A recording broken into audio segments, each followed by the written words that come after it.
ओम नमः शिवाय साथियों, मैं प्रदीप सिंह, फाउंडर ऑफ अनंत विजय सेवा संस्थान। साथियों, आज आपको मैं श्रीमद् भागवत गीता का अध्याय 5 कर्म योग का श्लोक नंबर 11 का संस्कृत और हिंदी वाचन करके सुनाऊंगा। तो श्लोक नंबर 11 है, कायेन मनसा बुद्धया केवलरेन्द्रियैरपि योगिनः कर्म कुर्वन्ति संगम त्यक्त्वात्मशुद्धये। इसका हिंदी अनुवाद है, योगी जन आसक्ति रहित होकर शरीर, मन, बुद्धि तथा इंद्रियों के द्वारा वे केवल शुद्धि के लिए कर्म करते हैं। तात्पर्य है, जब कोई कृष्ण भावनामृत में कृष्ण की इंद्रिय तृप्ति के लिए शरीर, मन, बुद्धि अथवा इंद्रियों द्वारा कर्म करता है तो वह भौतिक कलमश से मुक्त हो जाता है। कृष्ण भावना भावित व्यक्ति के कार्यों से कोई भौतिक फल प्रकट नहीं होता। अतः सामान्य रूप से सदाचार कहे जाने वाले शुद्ध कर्म कृष्ण भावनामृत में रहते हुए सरलता से संपन्न किए जा सकते हैं।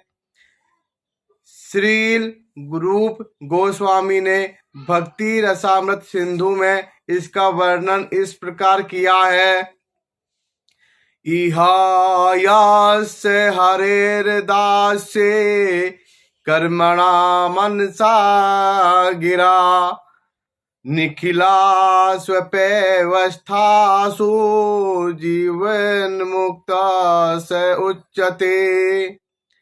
अपने शरीर, मन, बुद्धि तथा वाणी से कृष्ण भावनामृत में कर्म करता हुआ व्यक्ति इस संसार में भी मुक्त रहता है।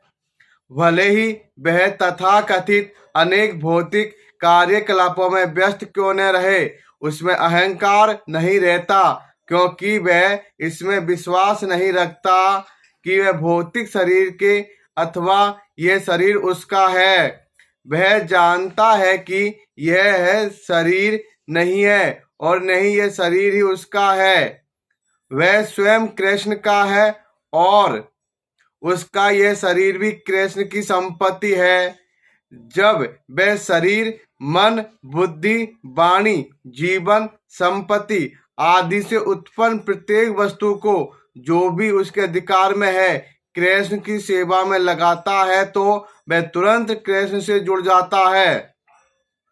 वह कृष्ण से एक रूप हो जाता है और उस अहंकार से रहित होता है जिसके कारण मनुष्य सोचता है कि मैं शरीर हूँ। यही कृष्ण भावनामृत की पूर्ण अवस्था है। तो श्लोक नंबर 11 का संस्कृत और हिंदी वाचन यह है।